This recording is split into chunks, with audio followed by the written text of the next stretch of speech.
Hello friends, you are in Proficiency Parse. I am Alok Srivastava. Welcome you from the bottom of my heart. In this video series, we are working through PMBOK 6 guide. We are in chapter 3 and it is part 7. Part 7 में हम discuss करेंगे दोस्तों leadership की styles. Project manager अपनी team को कई तरीके से लीड करता है. ये लीड करने का जो तरीका है वो उसका व्यक्तिगत भी हो सकता है और वो कई दूसरे फैक्टर्स से कि कॉम्बिनेशन या उसका उस पर इफेक्ट भी पड़ सकता है. वो समय का भी उस पर फ़र्क पड़ता है, देश काल परिस्थितियों का भी फ़र्क पड़ता है. जो फैक्टर्स जो उसको इफेक्ट करते हैं उनमें से एक फैक्टर है लीडरशिप का अपना कैरेक्टरिस्टिक्स, अपना एटीट्यूड. जो उसका अपना एटीट्यूड होगा नेचुरली वो लीडरशिप की स्टाइल, उसका रिफ्लेक्शन उस लीडरशिप की स्टाइल पे पड़ेगा. टीम मेंबर का कैरेक्टरिस्टिक क्या है, जो टीम है वो कैसा बिहेव करती है, वो कैसा, उसका क्या कैरेक्टरिस्टिक है. नेचुरली लीडर का कैरेक्टर, जो टीम का कैरेक्टरिस्टिक है, जो टीम का एटीट्यूड है, उस पर भी लीडरशिप का जो स्टाइल है उस पर फर्क पड़ेगा. ऑर्गेनाइजेशन का क्या कैरेक्टरिस्टिक है, ऑर्गेनाइजेशन का क्या बिहेवियर, स्ट्रक्चर कैसा है, इसका भी लीडरशिप के स्टाइल पे फर्क पड़ता है.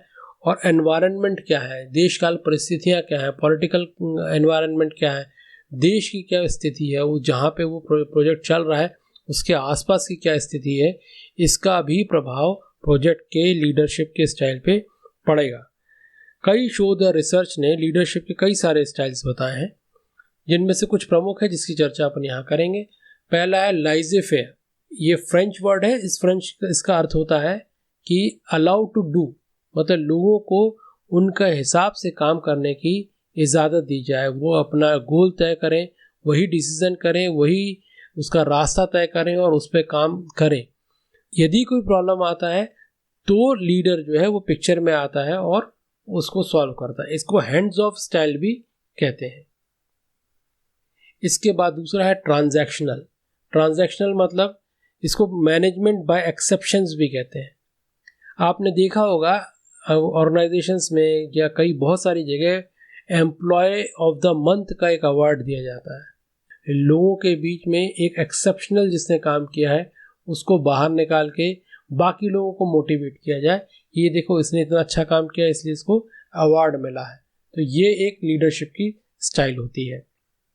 इसका अगला है सर्वेंट लीडर. ऐसा लीडरशिप का स्टाइल या ऐसा लीडरशिप करने का तरीका जिसमें टीम है वो सर्वोपरि रहती है लीडर के लिए. उनकी वेलबींग, उनका डेवलपमेंट, उनकी लर्निंग, उनके कंसर्न सबसे ज़्यादा टॉप में रहते हैं और बाद में प्रोजेक्ट से रिलेटेड चीज़ें हैं वो पिक्चर में आती हैं. तो सर्वोपरि टॉप में कौन है, जो टीम है और टीम की वेलबींग है वो है. उसके आसपास उसकी सुख सुविधा को जुटाना ये टॉप प्रायोरिटी में रहता है. ये सर्वेंट लीडर होता है. अगला है ट्रांसफॉर्मेशनल मतलब जो ऐसा लीडर जो खुद उस काम को करके और करते हुए लोगों को इंस्पायर करे और नई चीज़ को करने के लिए और नए तरीके, नए स्वभाव या नई किसी चीज़ में ट्रांसफॉर्म कर दे. तो ये ट्रांसफॉर्मेशनल हो गया. पहले वो नहीं कर पाते थे लोग, लेकिन उस लीडर के कारण, उस लीडर के इंस्पिरेशन के कारण उन्होंने वो नई चीज़ को सीख भी लिया और करने भी लगे, ट्रांसफॉर्म हो गए वो. तो ये ट्रांसफॉर्मेशनल कहलाता है. इसके बाद है करिज्मेटिक मतलब कोई व्यक्ति इतना चार्मिंग है, इतना उसके व्यक्ति के अंदर इतनी करिश्माई ताकत है कि लोग उसको देख के ही इंस्पायर हो जाते हैं, उसको देख के ही हाई एनर्जी महसूस करते हैं, इंथुजियास्टिक हो जाते हैं और उसके साथ काम करने लगते हैं. तो ये लीडरशिप की वो वाली स्टाइल है जिसमें करिज्मेटिक, ये करिश्मा इस्तेमाल होता है. फिर है इंटरैक्शनल मतलब हुआ तीनों का कॉम्बिनेशन. मतलब कौन कौन से तीन, ट्रांजैक्शनल, ट्रांसफॉर्मेशनल एंड करिज्मेटिक. मतलब कोई व्यक्ति ऐसा हो जो एम्प्लॉय ऑफ द मंथ भी देता है और उस एम्प्लॉयज के साथ काम करके नई चीज को सीखने और नया स्टाइल को अपनाने के लिए वो पूरे स्टाफ को ट्रांसफॉर्म भी कर देता है और उसके अंदर इतना करिश्मा होता है, इतना करिश्माई व्यक्तित्व होता है कि लोग उसको मानते हैं, उसके साथ एनर्जेटिक फील करते हैं, इंथुजियास्टिक फील करते हैं और वो काम कर जाते हैं. इसके बाद पर्सनालिटी. क्योंकि जो हम बात कर रहे हैं वो लीडरशिप की स्टाइल की बात कर रहे हैं। इसके पहले हमने जो बात की वो पावर्स की बात की। लीडरशिप, जो लीडर होता है कैसे कैसे पावर को एंजॉय करता है, ये कौन कौन से पावर होते हैं। लेकिन ये सारी चीज़ होती तो व्यक्ति में है। तो व्यक्तित्व जो है और व्यक्ति जो है वो ज़्यादा इम्पोर्टेंट होता है, क्योंकि वो जैसा व्यक्तित्व होगा उस वैसे ही वो अपने लक्षण को या अपने गुणों को वो रिफ्लेक्ट करेगा। तो पर्सनालिटी कौन कौन सी होती है? पहले है ऑथेंटिक। ऑथेंटिक मतलब दूसरों को स्वीकार करना, जैसे हैं वैसे लोगों को स्वीकार करना और उनको मान्यता देना, ये ऑथेंटिक हुआ। सेकंड हुआ कर्टसियस, मतलब शिष्टाचार, भद्र, विनम्र, ये दूसरों के साथ जो विनम्रता के साथ, कर्टसी के साथ बिहेव करता है, ऐसी पर्सनालिटी कर्टसियस पर्सनालिटी कहलाती है। क्रिएटिव, नए सोचना, नवीनता के साथ सोचना, नवीनता के साथ बातें करना, नई नई चीज़ों को का विचार या आइडियाज़ आना, ये क्रिएटिव पर्सनालिटी के अंडर में आता है। कल्चरल मतलब सांस्कृतिक, दूसरों के जो सांस्कृतिक डिफरेंस है, जो कल्चरल डिफरेंस है, उसका सम्मान करना, उसको समझना, ये ऐसा व्यक्ति होगा जो व्यक्तित्व होगा जो कल्चरल व्यक्तित्व कहलाएगा। इमोशनल मतलब दूसरों की भावनाओं को समझना, उनकी कद्र करना, ऐसा इमोशनल व्यक्ति कहलाएगा। इंटेलेक्चुअल मतलब जो दिमाग का तेज हो, सूझबूझ रखता हो, वो ऐसा व्यक्तित्व इंटेलेक्चुअल व्यक्तित्व कहलाएगा। मैनेजीरियल मतलब ऐसा व्यक्ति जो को प्रबंधन में जो गुणी हो, निपुण हो, वो मैनेजीरियल स्किल का व्यक्तित्व कहलाएगा।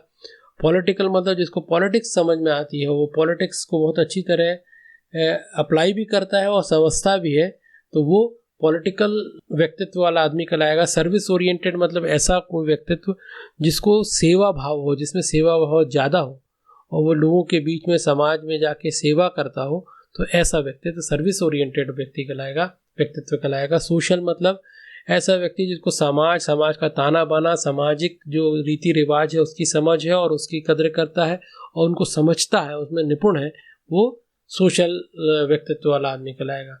और आखिरी है सिस्टमेटिक, मतलब जिसको सिस्टम को जनरेट करना, सिस्टम को बनाना, उसके कंपोनेंट्स को बनाना, उसके कंपोनेंट्स की जो कॉम्प्लेक्सिटी है उसको समझ में आती है और उनको समझने में और उनको बनाने में वो निपुण है, ये सिस्टमेटिक व्यक्तित्व वाला आदमी कहलाता है।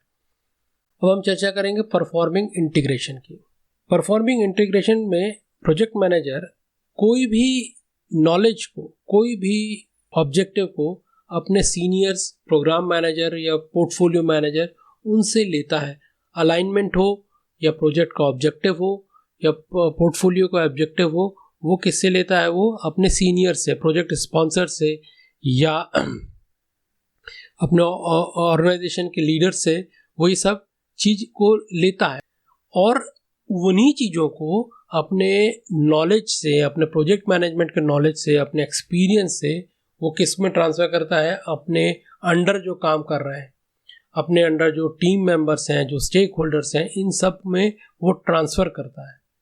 ये जो नॉलेज का ट्रांसफ़र है और अब ये ऑब्जेक्टिव में एक साथ सबको लाने का काम जो है, ये इंटीग्रेशन कहलाता है, एकीकरण कहलाता है। मतलब जो ऊपर का ऑब्जेक्टिव है, जो प्रोजेक्ट मैनेजमेंट का और प्रोग्राम मैनेजमेंट का, पोर्टफोलियो मैनेजमेंट का जो ऑब्जेक्टिव है, वही ऑब्जेक्टिव किसका है? अब प्रोजेक्ट के टीम का है। तो ये जो एकीकरण हुआ, ये जो इंटीग्रेशन हुआ, यही परफॉर्मिंग इंटीग्रेशन में आता है।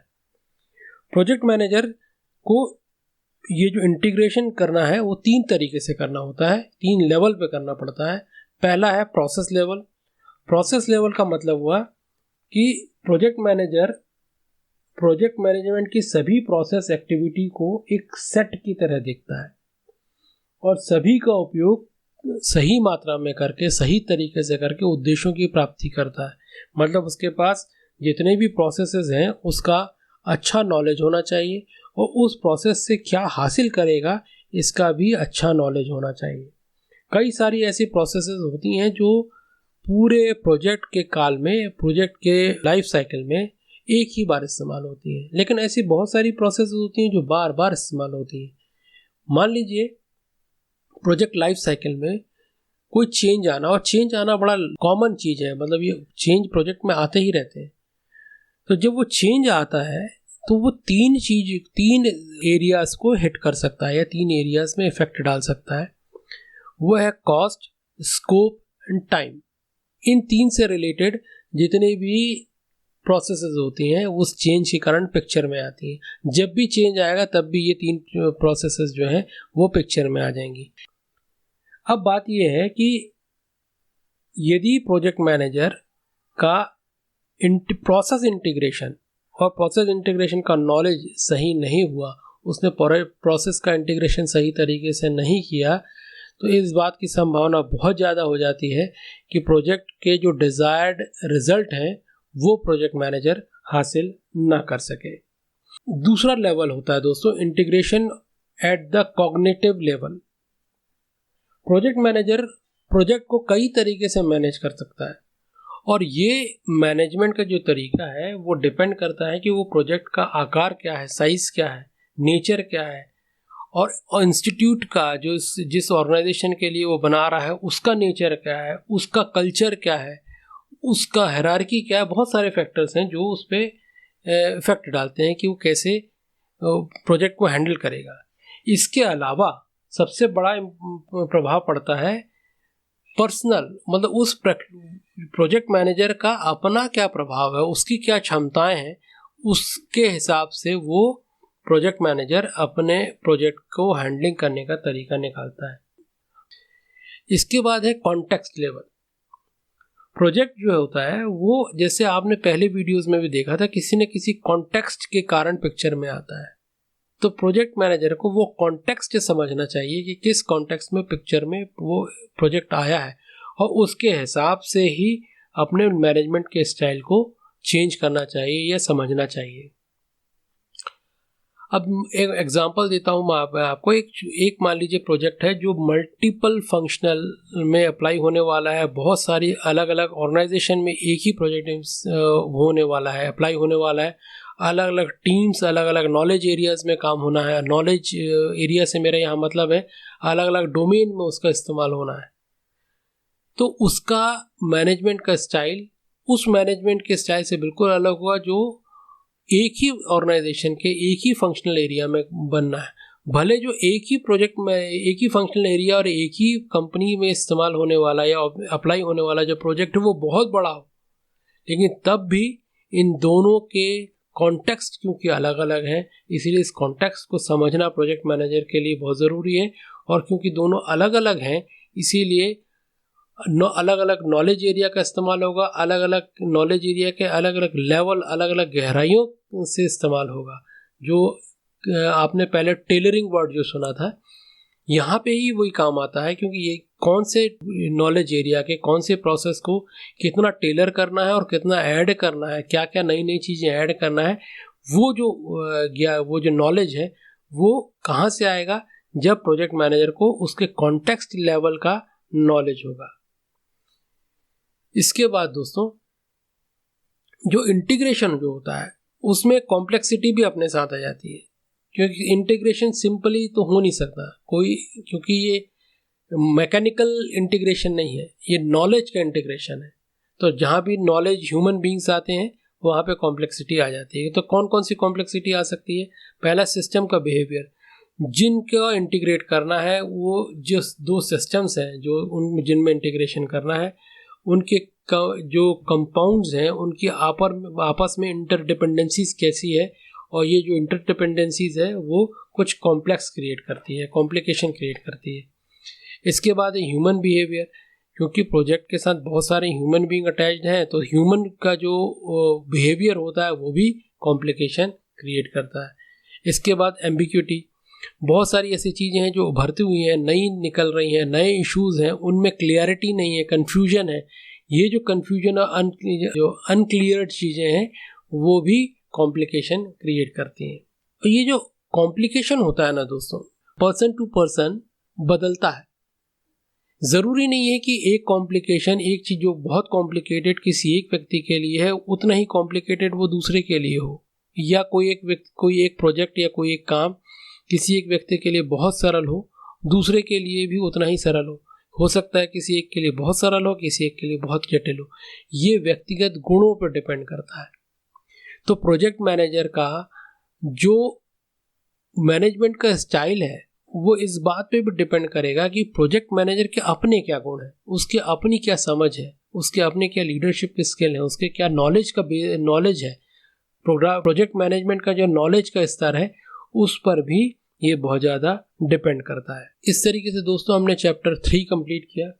नेक्स्ट वीडियो में हम चैप्टर 3 के जो इम्पोर्टेंट टर्म्स हैं उनको समझते हैं, और इस चैप्टर में बहुत सारे इम्पोर्टेंट टर्म्स हैं और बहुत इम्पोर्टेंट भी हैं जिनको हमको समझना ज़रूरी है। तो मिलते हैं अगले वीडियो में।